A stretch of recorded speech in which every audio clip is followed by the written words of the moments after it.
Bulletin کا آغاز کریں اور سب سے پہلے بات کریں وزیر اعظم کی زیر صدارت بجلی تقسیم کار کمپنیوں کی کارکردگی سے متعلق جائزہ اجلاس۔ شہباز شریف نے کہا سمارٹ میٹر کی تنصیب کا کام جلد از جلد مکمل کیا جائے تاکہ بلنگ کے نظام میں شفافیت لائی جا سکے۔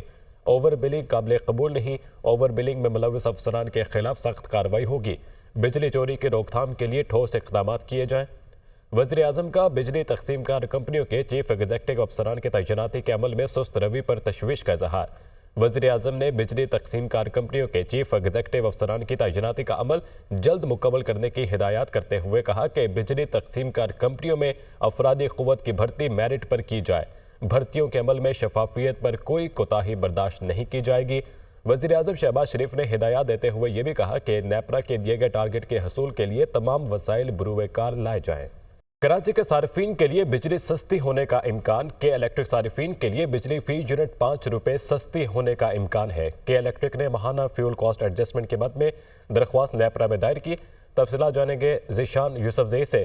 ذیشان، کیا تفصیلات ہیں؟ علی، اس درخواست پر 15 جنوری کو سماعت ہوگی اور اگر یہ درخواست ایز اٹ از منظور ہوتی ہے تو کراچی کے صارفین کو 7 ارب 17 کروڑ روپے سے زائد کا ریلیف ملے گا جو ان کے بلوں میں ایڈجسٹ کیا جائے گا۔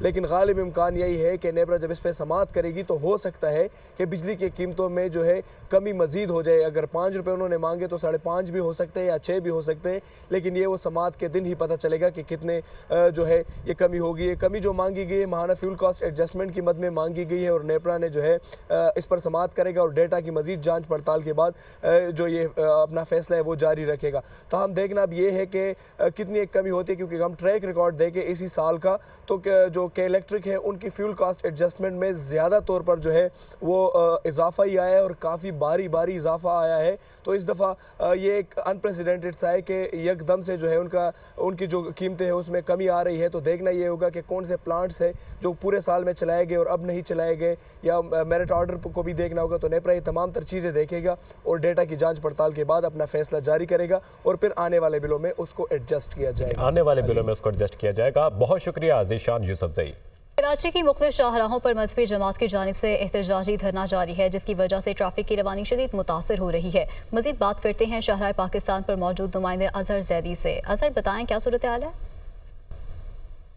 جی بالکل، میں اس وقت شاہراہ پاکستان پر موجود ہوں اور کراچی شہر کے تقریباً 12 مقامات پہ کرم ایجنسی میں کشیدہ حالات کے اوپر جو ہے مذہبی جماعت کی جانب سے احتجاجی دھرنا جو ہے وہ دیا گیا ہے، جس کے بعد جو ہے شہر کی مختلف شاہراہ ہیں جن کے اندر شاہراہ پاکستان ہے، انچولی اور عباس ٹاؤن، اسٹار گیٹ، 5 اسٹار چورنگی، نمائش چورنگی اور شہر کے دیگر مقامات ہیں جہاں پر جو ہے یہ احتجاجی دھرنا جاری ہے، جس کے بعد جو ہے شہر کی شاہراہوں کے اوپر شدید ٹریفک جام ہے، جس سے شہری کافی پریشان ہے۔ ٹریفک پولیس کی جانب سے متبادل راستے بھی جو ہے وہ دیے گئے جہاں ٹریفک کا ڈائیورژن جو ہے وہ کیا جا رہا ہے اور ٹریفک پولیس کی جانب سے کہا جا رہا ہے کہ شہریوں کو پریشانی سے بچنے کے لیے جو ہے یہ راستے اختیار کریں تاکہ ان کو مزید پریشانی سے جو ہے وہ بچا جا سکے۔ جی آگے بڑھے اور آپ کو بتائیں کہ صدر مملکت آصف علی زرداری کہتے ہیں کہ جو بھی کام کریں گے عوام کو جواب دہ ہوں گے۔ پاکستان کے ساتھ وفا ہے، مشکل حالات سے پاکستان کو نکالیں گے، یہ میرے لیے کوئی نئی بات نہیں ہے۔ اگر کوئی سپر پاور ہے تو خدا بھی ایک سپر پاور ہے، یہ ہمارا کچھ نہیں بگاڑ سکتے۔ عوام کو گھبرانے کی ضرورت نہیں ہے، میں سب کو دیکھ لوں گا۔ وہ بے نظیر بھٹو کی برسی کے موقع پر خطاب کر رہے تھے۔ 45 سال بعد بھی بھٹو صاحب کا فیصلہ ریورس کرا کے یہ بتا دیا تاریخ کو کہ وہ ایک جوڈیشل مرڈر تھا۔ ہم نے پہلے دن سے گڑھی خدا بخش کی دھرتی کی قسم کھائی ہوئی ہے کہ ہر کام جو کریں گے وہ آپ کو جواب دہ ہوں گے اور گڑھی خدا بخش کو جواب دہ ہوں گے۔ ہم اس مشکل حالات میں بھی پاکستان کو نکالیں گے اور آپ کو خوشخبریاں دیں گے۔ یہ ہمارا کچھ نہیں بگاڑ سکتے، ہم سب کو سنبھالیں گے، ہر چیز کو ٹھیک رکھیں گے۔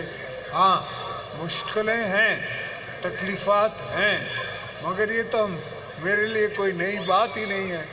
سب آپ کو ملے گا جو آپ کا حق ہے، جو دوسروں کا حق ہے وہ ان کو ملے گا، جو کے پی کا حق ہے وہ ان کو ملے گا، جو بلوچستان کا حق ہے وہ ان کو ملے گا، جو پنجاب کا حق ہے وہ پنجاب کو ملے گا، جو سندھو کا حق ہے وہ سندھو کو ملے گا۔ D G I S P R lieutenant general Ahmed Sharif Chaudhry نے کہا کہ بڑھتی ہوئی دہشت گردی غلط فیصلوں کی وجہ سے ہے۔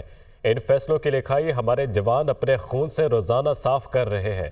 داخلی سیاست کا پرچار کرنے والوں سے سوال ہے، 21 دسمبر کو جنوبی وزیرستان میں جوان شہید ہو گئے، کیا ان کے خون کی کوئی قیمت نہیں؟ احساس محرومی کا مصنوعی اور جھوٹا بیانیہ بنایا جاتا ہے۔ وہ راولپنڈی میں نیوز کانفرنس کر رہے تھے۔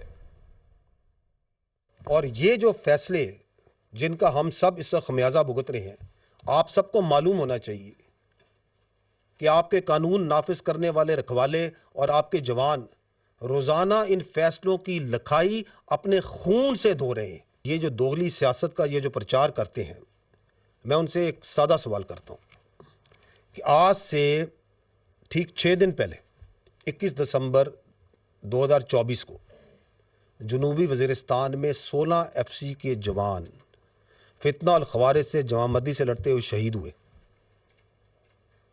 کیا ان کے خون کی کوئی قیمت نہیں ہے؟ اور اس وقت پورے پاکستان میں کوئی ایسی جگہ نہیں جہاں پہ خارجی یا دہشت گردوں کی عملاً کوئی عملداری ہو زمینی طور پہ۔ مصنوعی جھوٹا بیانیہ بنایا جاتا ہے احساس محرومی کا۔ چیئرمین پیپلز پارٹی بلاول بھٹو زرداری کہتے ہیں کہ دہشت گردی کا مسئلہ ایک بار پھر سر اٹھا رہا ہے۔ عالمی سطح پر پاکستان کے خلاف سازش پک رہی ہے، اس کا مقابلہ کرنے کے لیے ایک ہونا پڑے گا۔ ہم کسی کو پاکستان کی میزائل ٹیکنالوجی اور ایٹمی طاقت پر سمجھوتا نہیں کرنے دیں گے۔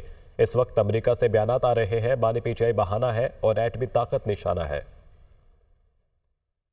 دہشت گردی کا مسئلہ ایک بار پھر سر اٹھا رہا ہے۔ بین الاقوامی سازش پاکستان کے خلاف پک رہا ہے۔ عمران صرف بہانہ ہے، نشانہ پاکستان کا اٹامک پروگرام ہے، نشانہ پاکستان کا میزائل ٹیکنالوجی ہے۔ پاکستان پیپلز پارٹی جب تک موجود ہے، ہم نہ اپنا اٹامک طاقت پہ سودا کرنے دیں گے اور نہ ہی شہید بی بی کی میزائل پروگرام پہ۔ جب حکومت سازی کا وقت تھا، ہم نے اپنے لیے کوئی وزارت نہیں مانگا، صرف اپنے عوام کا حق مانگا ہے۔ حکومت کے پاس یک طرفہ فیصلے کرنے کا مینڈیٹ موجود نہیں ہے۔ حکومت کے جو کنالز کا پالیسی ہے اس پہ سخت اعتراض ہے۔ تمام فیصلے اتفاق رائے سے لینے پڑیں گے۔ 9 مئی کے منصوبہ سازوں کو سزا دیے بغیر انصاف کا عمل آگے نہیں بڑھ سکتا۔ وزیر دفاع خارجہ آصف نے ایکس پر پیغام میں کہا کہ فوری اور فیصلہ کن اقدامات پاکستان کے استحکام کے لیے ضروری ہیں۔ برطانیہ، فرانس اور امریکہ میں بھی شرپسندوں کو انصاف کے کٹہرے میں لایا گیا۔ بانی پی ٹی آئی کی بین الاقوامی حمایت ان ملکوں سے آ رہی ہے جو اسرائیل کے حامی ہیں۔ ان ملکوں نے فلسطین کی نسل کشی کے خلاف ایک لفظ نہیں بولا۔ بانی پی ٹی آئی کی حمایت میں آواز اٹھانے والے ممالک سے ہونی ہے کہ محکمہ خارجہ اور بھارتی سفارت خانے کے باہر خالصتان حامیوں کا احتجاج۔ سکھ برادری نے بھارتی وزیر خارجہ کی واشنگٹن آمد کے خلاف احتجاجی مظاہرہ کیا۔ ڈاکٹر بشیر سنگھ سندھو کا کہنا تھا کہ جے شنکر بھارت میں سکھوں کے خلاف سازشوں میں ملوث ہے۔ گرپت سنگھ پنو نے کہا کہ بھارتی وزیر خارجہ عالمی سطح پر سکھوں کے قتل کی حمایت کر رہا ہے۔ پنجاب حکومت کے صحت کے شعبے میں اقدامات سامنے آئے۔ پنجاب ایئر ایمبولینس سروس کا باقاعدہ طور پر آغاز کرنے والا پاکستان کا پہلا صوبہ بن گیا ہے۔ کلینک آن ویل اور فیلڈ ہاسپٹل سے تقریباً 68 لاکھ مریض مستفید ہونے کا ریکارڈ ہے۔ کینسر ہاسپٹل میں علاج کے لیے چین کا طریقہ علاج نو کیموتھراپی نو سرجری متعارف کرایا جائے گا۔ وزیر اعلیٰ پنجاب مریم نواز نے روایتی بی ایچ یو کو مریم ہیلتھ کلینک میں بدل دیا ہے۔ پنجاب بھر میں 2800 سے زائد ہاسپٹلز کی ریویمپنگ کا ریکارڈ بھی ہے۔ پنجاب بھر کے دور دراز دیہی علاقوں میں فیلڈ ہاسپٹل کی سروس جاری ہے۔ دل کے مریض بچوں کے لیے chief minister heart surgery programme کے تحت مفت علاج اور آپریشن کا آغاز کیا گیا ہے۔ وزیر اعلیٰ پنجاب مریم نواز کا کہنا ہے کہ عوام کی صحت ترجیح ہے، وسائل کی کمی نہیں ہونے دیں گے۔ عوام کو سرکاری ہاسپٹلز میں پرائیویٹ کلینک سے بہتر ماحول دینا چاہتے ہیں۔